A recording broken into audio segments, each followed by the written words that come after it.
안녕하세요. 시골에서 사연을 들으며 코바느질을 열심히 하고 있는 여자입니다. 장남 사랑이 지독한 시댁 식구와 그 못지않게 형 바라기인 남편의 이야기를 전해드리려 사연을 써요. 지금은 많이 괜찮아졌지만 한때는 그 사람들을 생각만 해도 화가 치솟아올라 잠도 못 자곤 했었는데요. 어쩌다 저런 인간과 결혼까지 해서 이런 꼴을 보며 살아야 하나 한탄도 많이 했던 것 같아요. 하지만 이런 인간이든 저런 인간이든 제가 선택한 남자이고 결혼도 제가 선택해서 한 결혼이니 그 마무리 역시 제가 지어야 했죠. 그러면 어떤 일을 겪어 이혼까지 하게 되었는지 한번 들어봐 주실래요? 문제의 시댁은 말씀드렸다시피 장남 사랑이 넘치는 집안이었어요. 첫째가 잘 돼야 집안이 잘 된다를 가훈처럼 되뇌며 사는 집이었죠. 시숙은 남편보다 5살이나 많은데 장가를 가지 않은 상황이었는데요. 아니, 정확히는 못 간 상황에 가까웠죠. 능력은 쥐뿔도 없어서 그 나이 먹도록 백수인 주제에 눈만 높아서는 분에 넘치는 여자를 소개해줘도 늘 하는 말은 같았네요. 꼴의 여자라고 치마 입고 온 꼴이 얼마나 웃기는지. 아니, 그 코끼리 다리를 해서 무슨 용기로 치마를 입었나 몰라? 여자는 자고로 4사, 조금 보기 좋다 싶으면 5 사이즈가 딱인데 그 이상이면 치마를 입지 말란 법이라도 생겨야 하는 건데 말이야. 이 말만 들어도 딱 아실 것 같지 않나요? 그 쓰레기 같은 인성 말입니다. 처음 결혼을 하고 시숙의 실체를 알았을 땐 정말 놀랐는데 어느 정도 세월이 흐르고 나니 저딴 말을 들어도 아무렇지도 않더라고요. 적응하기 나름이라더니 도저히 적응이 안 돼서 아예 귀담아 듣지 않았더니 무시하는 것으로 적응이 된 것이었죠. 그나마 다행스러운 건 시댁이 좀 살만하다는 것이었죠. 시댁에선 장남 타령을 하며 시숙이 무엇을 하든 뒷바라지 하나는 걱정 없이 해주었고 그 덕에 저희에게는 별다른 피해가 오는 일은 없었거든요. 하지만 그런 장남 사랑도 시숙이 몇 번 사업과 장사를 말아먹으면서 조금은 지쳐가는 와중이었죠. 그러던 어느 날 시숙이 또 사업을 말아먹고 이번에는 친구 회사로 들어가 일을 배운다고 하더라고요. 웬일로 정신을 차렸나 했더니 친구네 회사에서 일을 배워 또 사업을 하겠다는 것이 그 목적이었어요. 여보, 우리 형 이번엔 형네 친구 회사에 들어간다네. 거기서 일 배워서 이번엔 사업 제대로 해볼 모양이야.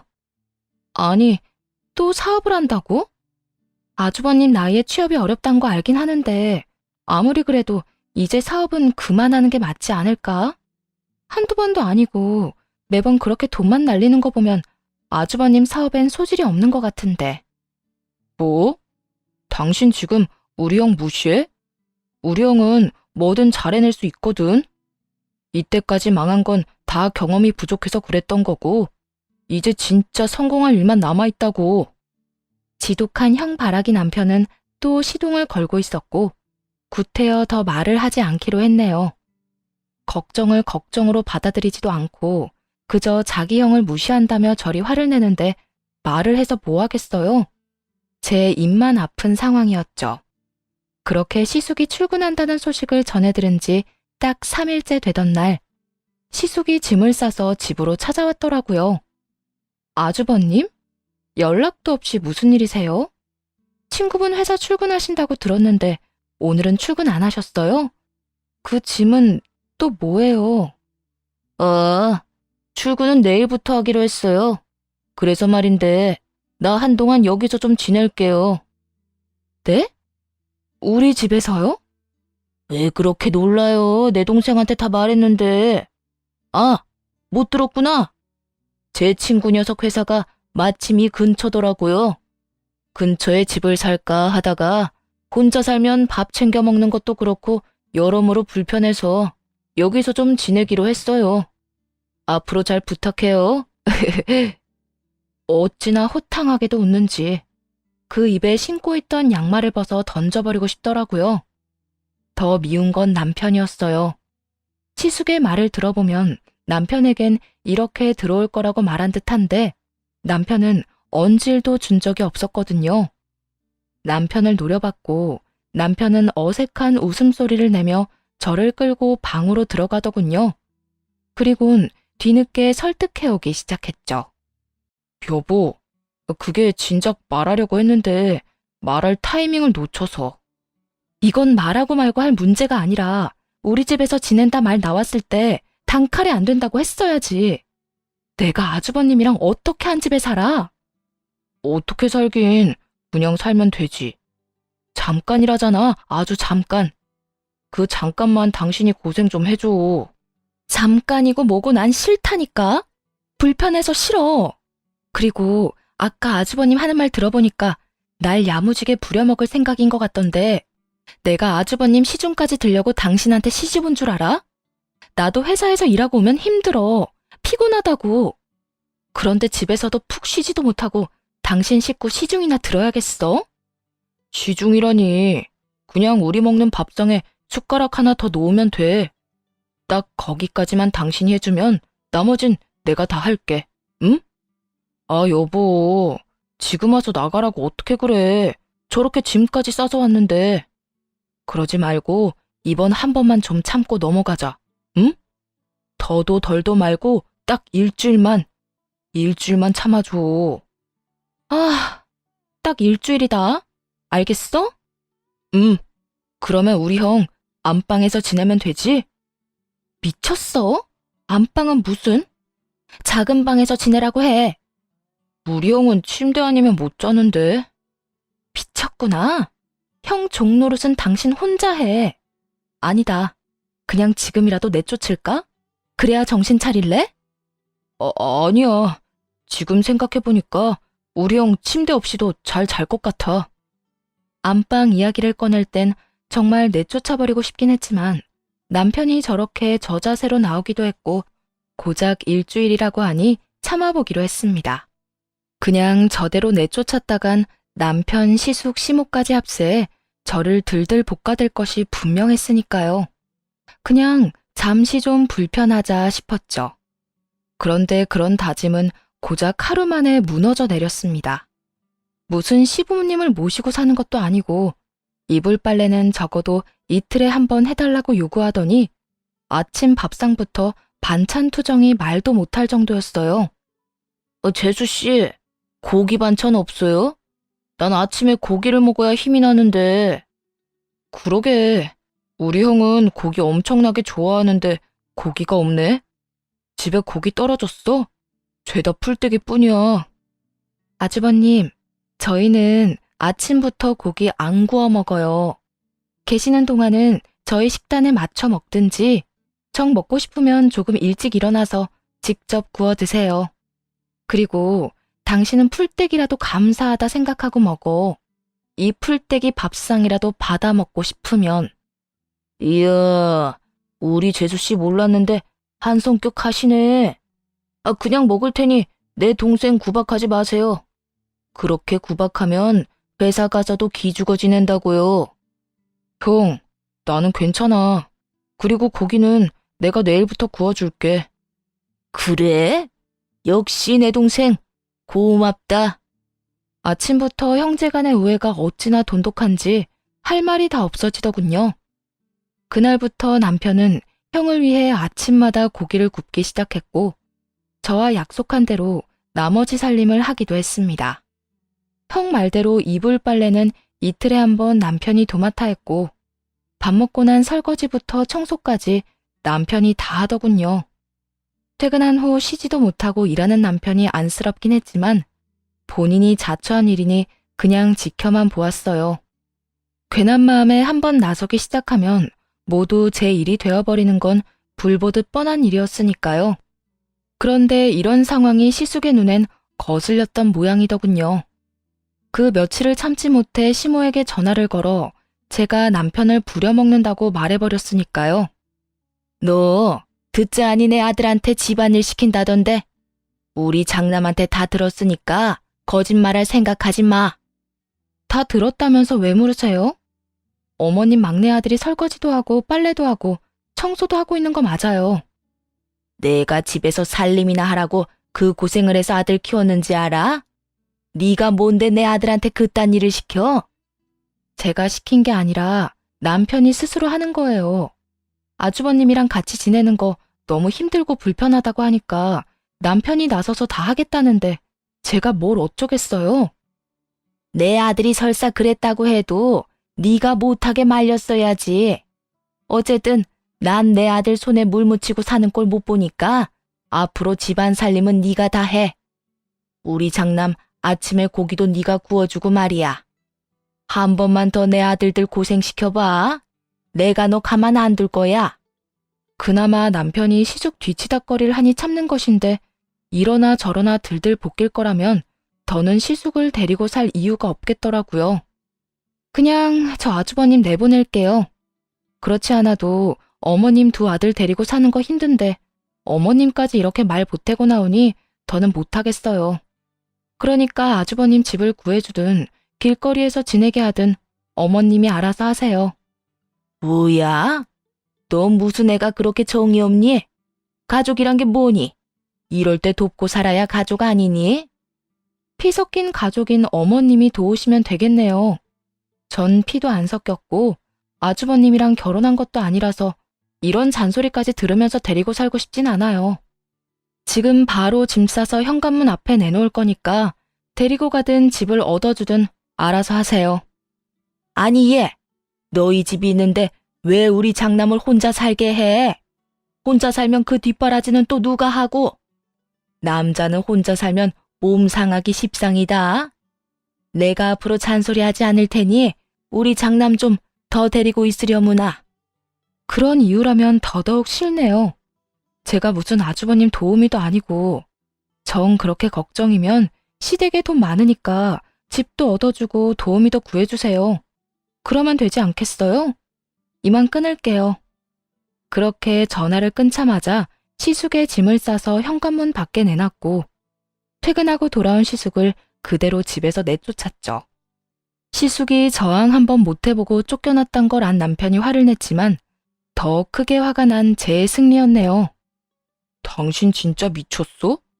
아무리 그렇다 해도 우리 형을 그런 식으로 내쫓으면 어떻게 해? 어떻게 하긴 돈 많은 당신 집에서 집 얻어주겠지. 그런 뜻이 아니잖아. 당신이 우리 형을 무슨 짐짝 내던지듯이 쫓아냈다고 우리 형 화 많이 났다고. 상처도 많이 받은 것 같고. 그러지 말고 지금이라도 전화해서 오라고 하자. 응? 당신이 그렇게만 하면 우리 형도 화 풀고 다시 돌아올 거야. 내 말 잘 들어. 이 집에서 당신 형 다시 부르잖아? 그 즉시 당신도 짐짝처럼 쫓아내버릴 테니까 그런 줄 알아. 알겠어? 남편은 쫓겨나긴 싫은지 더는 입을 열지 않더라고요. 그렇게 상황이 마무리됐다고 생각했는데 다음날 시모가 찾아왔어요. 퇴근할 때까지 기다릴 수도 없을 만큼 화가 났던 건지 시모는 회사까지 찾아와 난동을 피우기 시작했죠. 이 건방진 게 내 전화를 그따위로 끊어? 너 그리고 내 전화 왜 안 받아? 영색이 내가 네 시어머니인데 전화는 왜 안 받냐고. 사무실까지 쳐들어와 고함을 고래고래 질러대는데 이미 망신이란 망신은 다 당했고 그냥 시모를 끌고 나가는 것으론 도저히 화가 풀리지 않을 것 같더라고요. 그래서 시모를 그대로 끌고 와 시숙이 일하는 사무실로 찾아갔어요. 그리고 거기에서 똑같이 난동을 피워버렸죠. 제 사무실에 찾아와서 아주버님 내쫓았다고 난리 피웠는데 혹시 알고 계셨어요? 아니, 무슨 애도 아니고 아주버님은 혼자 못 살아요? 다 큰 어른이 왜 동생 집에 얹혀 살려고 그래요? 그리고 왜 무슨 일만 있으면 어머님한테 다 일러서 일을 이렇게 크게 만들어요? 네? 대답 좀 해보세요. 내가 진짜 궁금해서 그런다고요. 시숙은 창피하긴 했는지 얼굴을 가린 채 애써 외면하고 있었고 또다시 시모는 입에 담지도 못할 욕설을 퍼붓기 시작했습니다. 이 독한 것, 이 매정한 것, 네 시숙 쫓아낸 것도 모자라 여기가 어디라고 찾아와서 이 난동을 피워대? 왜요? 전 어머님이 한 그대로 했을 뿐인데. 제 회사에서 어머님이 난동 피운 건 괜찮고 제가 여기에서 난동 피우는 건 안 되나 봐요? 왜요? 저는 며느리이고 아주버님은 어머님의 그 잘난 장남이어서? 저도요. 저희 집에선 귀한 장녀라고요. 그냥 주워온 딸 아니라고요. 네가 귀하게 큰 거랑 우리 장남이 귀하게 큰 거랑 같을 거라 생각하니? 내 아들은 너 따위랑은 달라.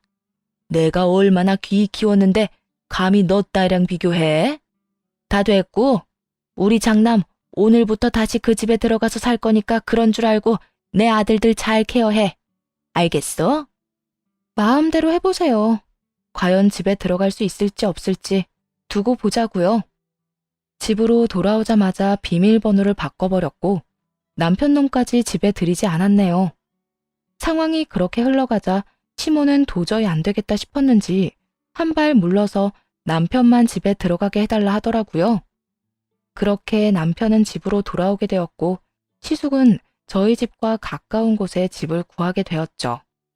집에서만 내보내면 다 끝일 거라 생각했는데 그게 아니더군요. 시모는 하루가 멀다고 전화를 해서는 이거 해줘라 저거 해줘라 명령질을 하기 시작했으니까요. 그때마다 무시로 일관했는데 시모는 싫은 소리를 듣지 못해 안달이 난 것처럼 기어이 또 선을 넘더라고요. 너, 내가 우리 아들 집에 가서 이불 빨래 하라고 했니, 안 했니? 했죠. 그리고 전 못하니까 알아서 하라고 하기도 했고요. 저도 직장이 있는데 왜 남의 집까지 가서 이불 빨래를 해야 되나요? 그래도 내가 하라고 했잖아. 네가 내 말 안 들어서 우리 아들 먼지 알레르기 때문에 지금 기침하고 난리도 아니라고. 너 어떻게 책임질 거야? 저러다 우리 아들 천식이라도 걸리면 어떻게 할 거냐고. 여러분은 믿기시나요? 이런 미친 집안이 있다는 게. 저 역시 겪은 일이 아니라면 절대 믿지 못했을 거예요. 하지만 이 미친 일은 실제로 일어나고 있었고 아무리 시어머니지만 더는 참을 수가 없더라고요. 아니, 제가 오치 집안 전용 하녀도 아니고 왜 어머님 장남 이불 빨래까지 해야 하며 먼지 알레르기로 기침하는 것까지 책임져야 하는데요? 전요, 어머님처럼 우리 장남 하면서 살기 싫어요. 하물며 아주버님은 내 아들도 아니잖아요. 그렇게 아들 걱정에 눈물이 앞을 가리면 품에 끼고 사세요. 괜히 엄한 사람 오라가라 하면서 괴롭히지 말고요. 앞으로도 어머님이 뭐라고 하든 저 그 집 가서 일 절대 안 해요. 그러니까 그런 줄 알고 이런 연락 하지도 마세요. 시모는 이런 말이 전혀 들리지도 않았는지 그 뒤로도 계속 이런저런 요구를 해왔지만 끝까지 다 무시로 일관했네요. 아예 전화도 받지 않았고 문자에 답장도 하지 않았죠. 그런 일이 계속 반복되자 시모도 포기를 했는지 더는 그런 문제로 연락이 오진 않더군요. 그렇게 짧은 평화가 찾아왔고 시숙 문제가 빠지니 남편과 싸울 일도 없더라고요. 그러던 어느 날 시숙에게 연락이 왔어요. 휴대전화에 시숙이 뜨는데 한숨부터 터져 나오더군요. 전화를 받지 말까 생각도 했지만 피해봤자 어떻게 해서든 연락을 취해올 것이 분명했기에 그냥 전화를 받았죠. 재수씨, 왜 이렇게 전화를 안 받아요? 바빠요? 조금 바빴어요. 무슨 일이에요? 아, 그게 다른 게 아니라 재수씨 동생이 가게 한다고 들었는데 이번에 그 일 좀 배우고 싶어서요. 저번에 재수씨 다녀가고 나서 얼마나 뒷말이 많은지 그냥 그만둬 버렸어요. 그래서 이제 친구 일도 못 배우게 됐고 뭐 좀 해볼까 하던 찰나에 재수씨 동생 생각이 나지 뭐예요? 들어보니 손만 댔다 하면 대박 터진다고 하던데 저도 가서 일도 좀 배우고 도움도 좀 주고 싶어서 전화했어요. 이제 하다 동생 일까지 탐내더라고요. 제 동생은 20살 때 대학교도 가지 않고 잠잘 거 못 자고 놀 거 안 놀고 그야말로 피나는 노력으로 연구하고 공부해서 자리 잡은 가게였어요. 그런데 그런 가게에 시숙이 발을 들이는 순간 또 어떤 피해가 생길지 아무도 모르는 상황이었죠.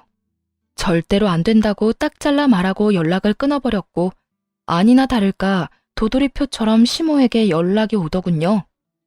너 때문에 우리 아들 그 회사에서 일도 제대로 못 배우고 나오게 됐는데 네 동생 일 좀 배우게 해주는 게 그렇게 힘드니? 그런 걸로 따지면 어머님 때문에 저도 회사 그만뒀어야 했어요. 아주버님이 회사를 그만둔 건 그냥 하기 싫어서 그만둔 거라고요. 그러니까 저한테 책임 전가할 생각도 하지 말고 제 동생 가게하고 아주버님 엮을 생각도 하지 마세요. 말이야 바른 말이라고. 내 아들이랑 엮이면 네 동생 가게에 좋은 거 아니니? 혹시 아니? 우리 아들이 네 동생 가게 일 도와줘서 더 대박 날지. 그렇게 되면 우리 장남도 그렇고 네 동생도 다 좋은 일인데 뭘 그렇게 유난을 떨고 그러니? 여기서 더 안 된다고 하면 너만 이상한 사람 된다. 그러니까 그냥 우리 말대로 네 동생 가게에 우리 장남 출근하게 해. 이렇게 유난 떨만 하니까 떠는 거 아니겠어요? 어머님 말처럼 말이야 바른 말이라고. 아주버님이 손대서 살아남은 게 하나라도 있나요? 되지도 않은 IT 사업한다고 설치다가 망하고 레스토랑 한다고 우겨대서 건물 처분해서 열어줬더니 손님이랑 싸워서 망하고. 얼마나 더 말씀드려야 유난 떤다는 말 취소할 건가요? 그거야. 우리 장남이 다 운이 안 좋아서 그랬던 거지. 이번엔 우리 아들 정말 예감이 좋다고 하니 지금까지와는 다를 게다. 그렇고 말고. 그렇게 예감이 좋으면 다른 가게 알아보라고 하세요. 어머님이 뭐라고 하든 전 절대 싫어요. 시모까지 정리하고 난 후 마지막 원수가 남은 상황이었어요. 조금의 생각이라도 있다면 동생 가게만큼은 내버려두겠지 했는데 신랄 같은 희망을 남편놈은 바람에 날려버리더군요. 당신 꼭 이렇게까지 해야 해? 그냥 처남 가게 우리 형 일만 하게 해주면 되는 거잖아. 그게 싫으면 그냥 며칠 지켜보게만 해줘도 된다고. 그렇게 어려운 일도 아니잖아. 당신은 아주버님을 몰라서 그런 말을 해? 아주버님이 그냥 지켜만 보고 있을 사람이야? 내 동생이 본인보다 나이 어리다는 이유로 이 소리 저 소리 해대면서 괴롭힐 게 뻔하잖아. 그리고 내 동생 보고 가게 장사해서 벌면 얼마나 버냐고 그렇게 무시하더니 이제 와서 부탁을 하고 싶어? 부끄럽지도 않아? 내가 틀린 말 했어.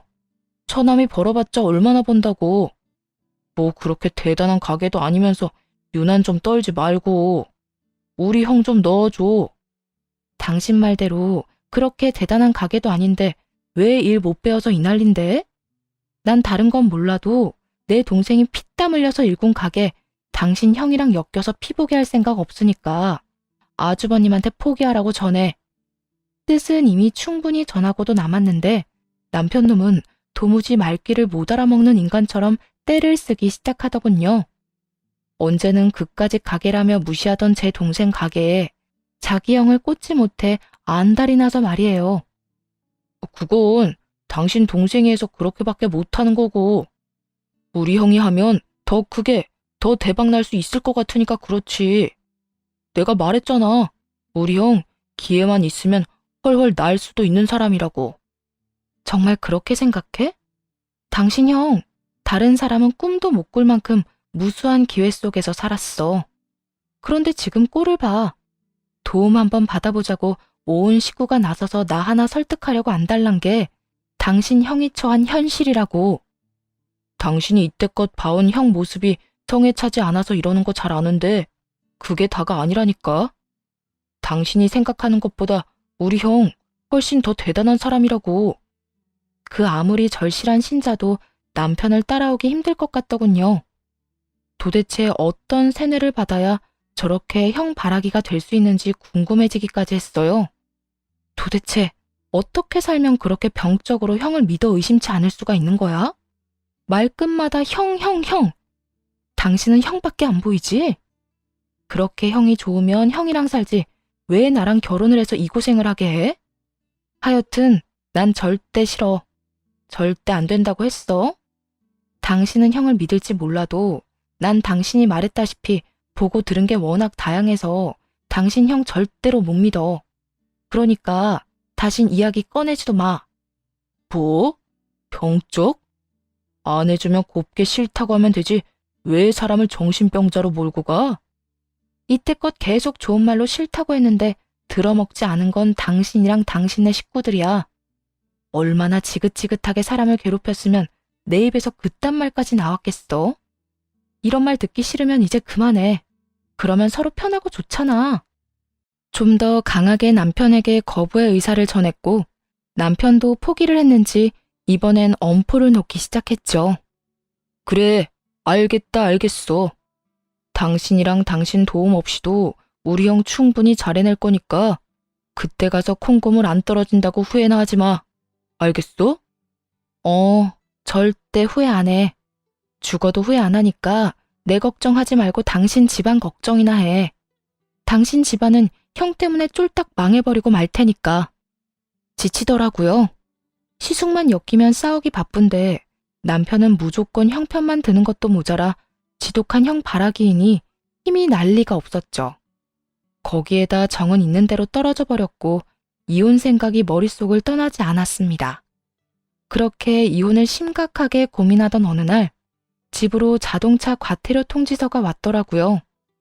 남편 차였는데 날짜와 장소가 수상했어요. 남편이 출근을 해야 하는 평일에 장소는 부산이었으니까요. 거기에다 차량에 타고 있는 사람은 희미하지만 두 사람이 확실했습니다. 그날 저녁 전 남편이 잠든 사이 남편의 휴대전화를 살펴보았어요. 분명 외도라고 생각했는데 외도 흔적은 찾아볼 수 없었고 시숙에게 차를 빌려주고 돈이 흘러가는 정황만이 가득하더라고요. 동생, 오늘도 네 차 좀 빌리자. 급하게 갈 데가 있는데 차 없이는 가기 힘들어서 말이야. 오늘? 알겠어. 형 집 앞에 세워두고 출근하지 뭐. 역시 내 동생. 고마워. 아, 그리고 100만 원만 더 빌려줘. 이것저것 하다 보니까 돈이 금방 떨어지네. 100만 원? 알겠어. 그때 그 계좌로 보내면 되지? 이때까지 빌린 돈 잘 계산하고 있지? 저번에 빌린 3천만 원이랑 자잘하게 빌린 것까지 잘 계산해도 이 형이 성공만 하면 이자까지 쳐서 갚을 테니까. 이번엔 진짜 성공할 것 같은 예감이 드니까 곧 갚을 수 있을 거다. 형 믿지? 그럼 난 형 믿지. 이번에 우리 처남 가게 일은 내가 미안해. 집사람이 너무 예민하게 굴어서 나도 어쩔 수가 없었어. 예전엔 안 그랬는데 요즘에 너무 예민해져서 나도 때론 버겁다니까. 그러니까 형이 이해해줘. 신경 쓰지 마. 워낙 할 게 없어서 그거라도 해보려고 했던 건데 지금 하려는 사업이 전망이나 돈벌이나 여러모로 그거보다 더 괜찮다니까. 그나저나 재수 씨 성격 장난 아니더라. 나한테나 엄마한테나 소리를 꽥꽥 지르는데 무섭기까지 하던데. 넌 도대체 그딴 여자랑 어떻게 사냐? 정 힘들다 싶으면 그냥 이혼해버려. 그렇지 않아도 고민 중이야. 무슨 여자가 나긋나긋한 맛도 없고 점점 더 독해지기만 한다니까. 말끝마다 형 무시하는 것도 짜증나고 나만 보면 고함 지르는 것도 짜증나. 내가 엄마한테 말해줄까? 재수씨 좀 더 괴롭혀달라고? 우리 엄마가 다른 건 몰라도 재수씨 괴롭히는 거 하나는 기가 막히잖아. 됐어. 그러다가 도리 엄마가 당해.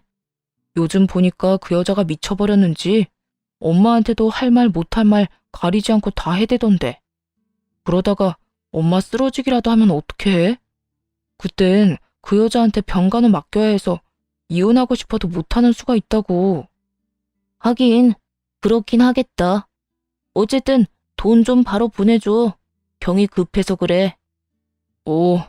알겠어. 제 욕을 하는 건 둘째치고 호구도 그런 호구가 없더라고요. 자잘하게 빌려준 것만 해도 1,000만 원 단위는 되어 보이던데 도대체 얼마나 뜯겨야 정신을 차릴 것인지 가늠도 되지 않더라고요. 그리고 이것이 끝이 아닐 거란 생각이 들었죠. 평소 시숙은 운전하는 것조차 귀찮아 택시를 타고 다니는 사람인데 생뚱맞게 남편의 차까지 빌려 무엇을 하고 돌아다니나 궁금해졌어요. 그래서 시숙과 남편의 뒷조사를 시작했고 남편은 깨끗한 것에 반해 시숙에게서 놀라운 사실들이 드러났어요. 안녕하세요, 사모님. 조사해보니까 남편분은 의외로 깨끗한데 그 형이 문제더라고요. 형님분이 만나는 사람이 있는데 그 여자 꽃뱀이 확실해요. 이 여자 형님분 말고도 만나는 남자가 한둘이 아니더라고요. 형님은 아무것도 모르는 상태로 꽃뱀한테 끌려서 백화점 원정 여행 다니는 중이고요. 지켜보니까 요즘 식장도 알아보고 다니고 웨딩드레스도 입어보고 그러는 것 같으니 조만간 꽃뱀이 크게 한몫 챙기려고 작업 중인 것 같던데요. 이러면 100이면 100, 집안 다 거덜나고 도망가 버리니까 빨리 조치를 취하시는 게 좋으실 겁니다. 들어보니 시숙은 남편의 차를 끌고 다니며 젊은 여자를 만나고 다녔는데 생긴 것처럼 꽃뱀이라고 하더군요. 시숙은 자신이 꽃뱀에게 제대로 물린 것도 모르고 돈을 물처럼 펑펑 쓰고 다니고 있었습니다. 물론 자기는 돈이 없으니 남편 돈으로 말이에요. 남편 놈은 형이 급하다고 하니 빌려준 것이었는데 정작 급한 것은 시숙의 사정이 아니라 꽃뱀의 명품 가방과 용돈을 주기 위해서더군요. 그렇게 남편이 시숙에게, 시숙은 꽃뱀에게 꽤 큰 돈을 주고 있었고 그냥 뒀다간 저에게까지 피해가 올 상황이었죠. 어차피 시숙이 꽃뱀에게 물렸다고 남편에게 말해봤자 우리 형은 그런 멍청한 짓을 할 리가 없다고 개거품을 물 것이 뻔하고 그런 남편을 설득한 마음도 힘도 없는 상황이었습니다. 그래서 이혼을 하기로 결심했고 바로 남편에게 이혼을 통보했네요. 물론 꽃뱀 이야기는 쏙 빼놓고 말이에요. 우리 이혼해. 뭐? 이혼? 이혼. 나 이제 당신이랑 못 살겠어. 더는 당신이 형 타령하는 거 못 보고 살겠다고. 최근엔 그런 적도 없었잖아. 그런데 이혼은 무슨 이혼이야? 남편은 마치 우리 사이에 아무 문제도 없었다는 듯 이혼 이야기를 꺼내는 제가 이상하다는 표정이더군요. 시숙과 대화를 할 때만 해도 이혼하고 싶어 안달이 난 것처럼 굴어놓고선 말이에요. 그래서 돈 이야기를 아주 살짝만 꺼내기로 했죠. 당신 휴대전화 다 봤어. 당신 아주버님한테 돈 빌려줬더라? 그것도 꽤 많이 말이야. 이때까진 그래도 우리 가정에 큰 피해 안 주니까 참았던 건데 더는 못 참아. 형이라면 끔뻑 죽는 그 종노릇은 당신 혼자 하고 살란 말이야. 가족끼리 돕고 사는 걸로 종 이야기까지 나오는 건 너무 심한 거 아니야? 그리고 내 돈으로 우리 형 좀 도와준 게 왜 우리 가정에 피해가 되는 건데? 내가 알아서 피해가 되지 않을 만큼만 빌려줬다고. 피해가 되지 않을 거라는 건 누가 장담하는데? 그리고 당신 돈이라고 했어? 생활비도 제대로 안 주는 주제에 내 돈이라고 주장하는 건 너무 뻔뻔하다고 생각 안 하니? 그까지 생활비 얼마나 된다고 그래? 당신도 돈 벌잖아. 당신 돈으로 생활하면 되는 일 아니야? 그리고 봤으니까 알 거 아니야. 우리 형이 이번엔 꼭 성공할 것 같다고, 성공만 하면 다 갚아준다고 했다고. 나는 그 이번엔 꼭 성공한다는 그 말이 지겨운데 당신은 지겹지도 않니? 하긴 매번 그 말을 그렇게 믿어 의심치 않는데 지겨울 리가 있겠어? 난 안 지겨워. 우리 형 믿으니까. 그러니까 당신도 우리 형에 대해서 함부로 말하지 마. 다른 건 몰라도 나 우리 형한테 그런 식으로 말하는 거 못 참아. 그래, 참지 마. 참지 말고 이혼하자. 어차피 당신도 나랑 살기 싫은 거 아니었어? 언제는 이혼 못해 안달인 것처럼 굴더니 왜 이렇게 말이 많아? 단호한 태도의 남편은 외려 더 당당하게 나오며 큰 소리를 치더군요. 그래, 하자 이혼. 나도 당신이 계속 우리 형 무시해서 이혼 생각하던 중이었는데 잘 됐네. 그거 듣던 중 반가운 소리네. 이왕 이야기 나온 거 빨리 이혼하고 끝내자. 나도 빨리 끝내고 싶거든. 당신이나 구질구질하게 굴지 마. 그런데 당신 나랑 이혼하고 나면 당신 받아줄 사람이 있을 것 같아?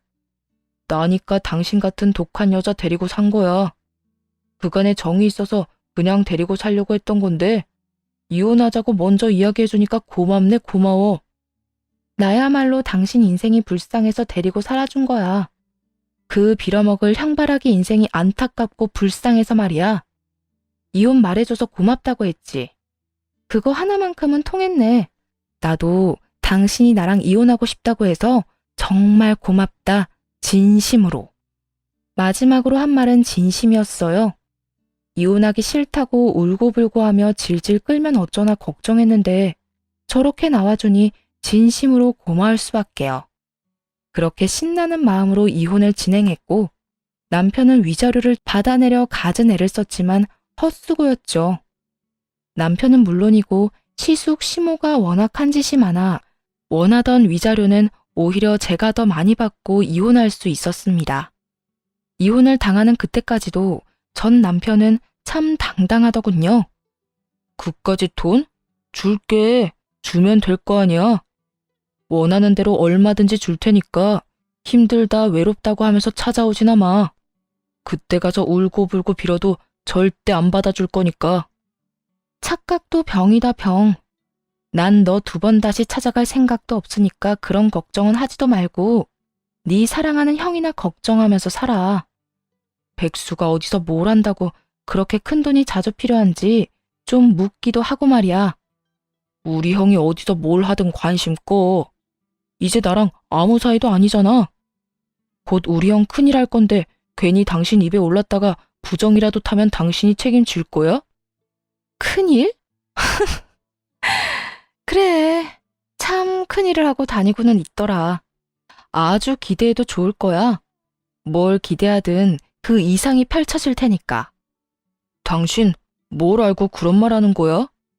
당신 지금 알고 있는 게 뭔데 이래? 기다려봐. 당신 그 대단한 형이 아주 큰 일을 벌이고 있으니까. 그러면 형 믿고 잘 먹고 잘 살아. 당신이 그러지 말라고 해도 그럴 거거든. 당신이나 후회하지 말고 잘 먹고 잘 살아. 화도 나지 않았고 그저 불쌍할 뿐이었어요. 앞으로 펼쳐질 전 남편의 인생이 훤히 보였으니까요. 그 후 모든 것은 예상대로 흘러갔어요.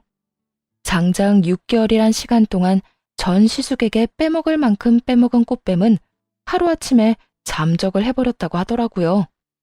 전 시숙은 믿을 사람이 없어 꽃뱀을 믿은 죄로 폐인이 되었다고 하더군요. 형에게 빌려준 모든 돈이 꽃뱀에게 흘러갔을 뿐만 아니라 형이 폐인이 되어 이젠 받을 수 없는 돈이 되어버렸다는 사실을 전 남편 역시 뒤늦게 깨달았고 쌍으로 폐인이 되었다고 하더군요. 들어보니 전 시숙은 질 안 좋은 대부업체에게도 돈을 빌려 전 남편의 회사에서까지 한바탕 난동이 벌어졌다 하더라고요. 결국 전 남편은 회사에 스스로 사표를 내게 되었고 살 길은 저를 붙잡는 것뿐이다 싶었는지 연락이 오더군요. 마지막까지 당당하던 모습은 온데간데 없이 사라지고 우는 소리는 내며 힘들다고 매달리는데 기도 차지 않는 상황이었죠. 제발 부탁인데 나 좀 살려주라. 나 이러다 진짜 어디 야산에 묻히게 생겼어. 날마다 무서운 사람들이 찾아와서 돈 달라고 그러는데 나 너무 무서워. 당신 상황이 그런데 나보고 도대체 어쩌라는 거야? 나보고 그 덩치들이랑 싸우기라도 하란 말이야?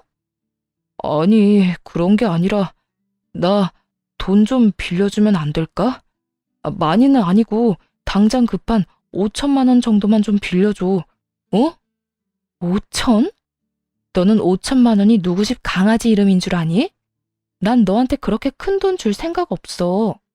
내가 널 뭘 믿고 그 큰 돈을 빌려와야 하며 네가 내 입장이었으면 너 같은 인간한테 내 돈을 빌려주고 싶겠어? 정 돈이 급하면 네 형한테 말해.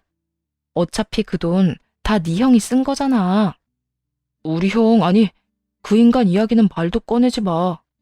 내 인생 이렇게 막장 만들어 놓고 그 인간은 그 꽃뱀만 찾으러 다닌다고. 완전히 미쳐버렸다니까. 형밖에 몰라 저와 이혼까지 한 전 남편은 전 시숙 이야기에 노발대발 화를 내더군요. 저딴 상황이 되고 나서야 자신이 그렇게 존경하던 형이 사실은 망난이었단 사실을 깨달은 전 남편이 그저 한심할 뿐이었습니다. 그러게 진작 당신 형은 그런 사람이 아니라고 집안을 다 말아먹고야 말 거라고 경고했을 때 주의 깊게 들었다면 적어도 이런 최후는 아니었겠죠. 하지만 뭐 생각은 생각이고 여기에서 전 남편에게 조금의 여지라도 줬다간 앞으로의 제 인생이 피곤해질 거란 확신이 들었죠. 그래서 좀 더 냉정한 말을 고르고 골라 전 남편에게 쏟아냈네요. 그 인간 그렇게 만든 건 너랑 네 식구들이야. 이제 와서 누굴 탓해? 하여튼 난 너한테 땡전 한 푼 빌려줄 생각 없으니까 다신 연락도 하지 마. 여보, 그렇게 딱 잘라 안 된다고만 하지 말고 나 살려준다고 생각하고 빌려줘. 나 이러다 진짜 큰일이 날 것 같다니까. 누구더러 여보래. 이혼까지 다 해놓고 이제와 후회해봤자 소용없다 이거야. 그리고 사람 그렇게 쉽게 안 죽어. 그러니까 그런 걱정은 하지 말고 꼭 살고야 말겠다는 생각으로 일이나 해. 투잡, 쓰리잡 뛰어서 죽을 때까지 갚다 보면 언젠가는 다 갚지 않겠어? 정말 이렇게까지 매정하게 굴 거야? 당신은 정도 없어? 그래도 우리가 함께한 세월이 얼만데 이렇게까지 굴어. 막말로 내가 바람을 피웠냐? 당신한테 못할 짓을 하기랬냐? 내가 뭘 그렇게 잘못했길래 이렇게 모질게 굴어? 그걸 몰라? 당신은 내가 당신을 필요로 할 때마다 나 말고 형을 선택하던 사람이었어. 난 당신이랑 사는 동안 외로웠고 보호받지 못했다고. 그건 우리가 이혼하는 마지막 그 순간까지도 변하지 않았고, 그게 우리가 이혼한 이유이자 내가 당신한테 모질게 하는 이유야. 내가 당신한테 받은 마음이 없는데 나라고 당신한테 마음을 줄 이유가 없잖아. 하물며 이혼까지 했는데 더 그렇게 할 이유가 없지 않겠어? 그러니까 나한테 괜히 기대하지 말고 연락도 하지 마. 속 시원하게 할 말을 다 하고는 전화를 끊어버렸습니다. 그 후 전 남편은 제 조언이 꽤나 와닿았는지 쓰리잡까지 하며 빚을 갚아나가고 있다 하더라고요. 전 시숙은 전 남편이 말한 그대로 여전히 꽃뱀 찾아 산만리라는 영화 한 장면을 찍는 중이었고, 그 덕에 전 시모는 뒷목을 잡고 넘어가 병원 신세를 지고 있다고 했고요. 그렇게 모든 게 다 끝이라고 생각했는데 질기고 질긴 인연은 쉽게 끊어지지 않더라고요. 병원 신세를 지고 있다던 전 시모가 병원에서 연락을 해왔거든요. 얘야, 잘 지내니? 아, 웬일이세요? 그게 내가 요즘 병원에 있는데 내 병간호 해줄 사람이 마땅치 않아서 연락했어. 사람을 부르자니 너도 알다시피 우리가 돈이 어디 있니? 그 많던 재산 그놈이 다 날려먹고 빚까지 있는 상황인데. 그래서 말인데 네가 와서 날 좀 돌봐주면 안 되겠니? 내가 혼자선 생활하기가 너무 힘들어서 그래. 듣기론 정신은 멀쩡하다고 했는데 그때 보니 오진을 한 것이 분명해 보였어요. 이렇게 정신 나간 소리를 아무렇지 않게 하는데 정신만큼은 멀쩡하다니 도무지 이해가 되지 않더라고요. 정신은 멀쩡하다고 들었는데 혹시 치매라도 걸렸어요? 나 당신 아들이랑 이혼한 지가 언젠데 그딴 부탁을 해요. 이보세요 아줌마, 정신 차려요. 내가 아직도 아줌마 며느리로 보여요? 뭐야? 아줌마? 아무리 이혼했다고 해도 한때는 시어머니였던 사람한테 아줌마가 뭐야, 아줌마가. 그리고 치매라니. 치매라니? 어디서 그딴 악담을 짓거리는 게야? 너 지금 내가 돈도 없고 힘도 없다고 무시하는 거야, 뭐야? 무시하는 거 맞아요, 아줌마. 그러니까 이런 무시 당하고 싶지 않으면 이딴 전화하지도 말라고요. 전화 안 받으면 안 하면 되지. 병원 전화까지 빌려서 이게 뭐 하는 짓이에요? 또 전화하면 그땐 욕을 한 바가지 해줄 테니 전 며느리한테 욕까지 얻어먹고 싶지 않으면 다신 연락하지 마세요. 그렇게 전 시모와의 연락을 끊은 후 모르는 번호로 걸려오는 전화는 다 무시했고 드디어 그 지긋지긋한 인간들과 헤어질 수 있었습니다. 이혼을 하고 난 후 1년 정도는 조금 힘들었던 것 같아요. 끊길만 하면 오는 전 남편과 전 시모의 연락 때문이기도 했지만 괜찮다 생각했던 마음의 병이 찾아와 때론 많이 힘들기도 때론 많이 우울하기도 했습니다. 결국 회사는 그만두게 되었고 마음과 몸의 회복을 위해 시간을 보내기로 했어요. 1년 정도는 병원에 다니며 상담 치료를 했고, 더는 상담이 필요 없다는 판정을 받고선 국내 여행을 다니기 시작했고요. 이곳저곳 발길이 닿는 대로 다니며 정착할 만한 곳을 찾아 헤맸고, 요즘엔 어느 시골 마을에 집을 얻어 정착하게 되었어요.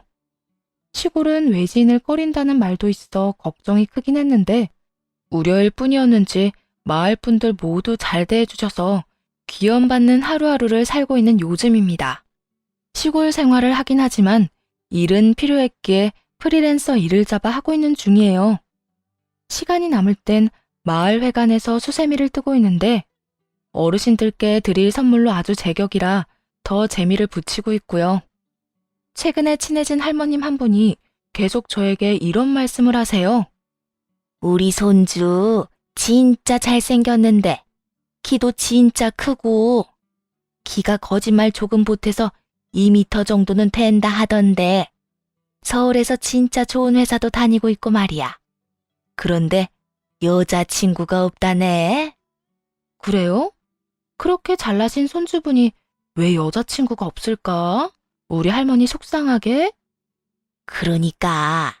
그래서 말인데 진짜 생각 없어? 우리 손주 한번 만나볼 생각 없냐고. 네? 저요? 할머니, 저 이혼하고 여기 온 거라니까요? 이혼 한 번 한 게 무슨 흠이라고. 내가 아가씨가 너무 탐이 나서 그래. 그러지 말고 우리 손주 한번 만나보면 안 될까? 이혼한 건 생각하지 말고 그냥 한번 만나나 봐. 생각해 볼게요. 생각해보고 말 것도 없어. 꼭 우리 손자를 만나서 잘해보라는 게 아니라 우리 손자를 시작으로 하나 둘 만나보란 말이야. 아직 이렇게 젊고 예쁜데 언제까지 이 노인네들이랑 농담 따먹기나 하면서 살려고 그래? 그까짓 이혼 한 번 했다고 해서 죄 지은 기분으로 주눅 들어서 살 필요도 없어. 세상 사람들은 그렇게 남 일에 관심도 없고 이혼한 거 안다고 한들 손가락질 하지도 않아. 혹시나 손가락질하는 인간들이 있다면 그 인간들이 잘못된 거지. 아가씨가 잘못된 인생을 산 게 아니란 말이야. 그러니까 즐기면서 살아. 행복하게. 이런 이야기를 전해드리는 이유는 저 말 때문이에요. 이혼 한 번 한 게 흠도 아니라는 말이요. 왜 이혼한 사람들은 이혼이 무슨 큰 흠이라도 되는 듯 또 실패한 인생이 된 것만 같아 괜히 주눅이 들곤 하잖아요. 그런데 세상 사람들은 이혼한 사람을 꼭 그렇게 보지만은 않더라고요. 살 만큼 살았다는 말을 하루에 10대 번은 더 하시는 저 할머니마저도요. 그래서 할머니의 말씀처럼 행복하게들 사시라고 이야기하고 싶었네요. 물론 저도 그럴 예정이고 말이에요. 이렇게 사연을 쓰게 된 것 또한 할머니 덕분인데요. 상처를 씻어내기 위해 돌고 돌아 이곳에 정착을 하고 여기에서 마음의 위안을 얻어 다시 시작할 용기를 얻은 만큼 여러분에게도 작은 위안과 용기를 드리고 싶어 사연을 쓰게 되었습니다. 저처럼 마음의 상처를 입고 이혼을 하게 되신 분들이 계신다면 한 말씀 드리고 싶어요. 우리 부디 행복해요. 그 누구도 저희에게 손가락질하며 불쌍하다 하지 못할 만큼 눈부시게 웃고 삽시다. 이혼을 한 이유는 조금 더 행복하게 살기 위해서이지 남 눈치나 보려고 한 것이 아니니까요. 그러면 이만 물러가 볼게요.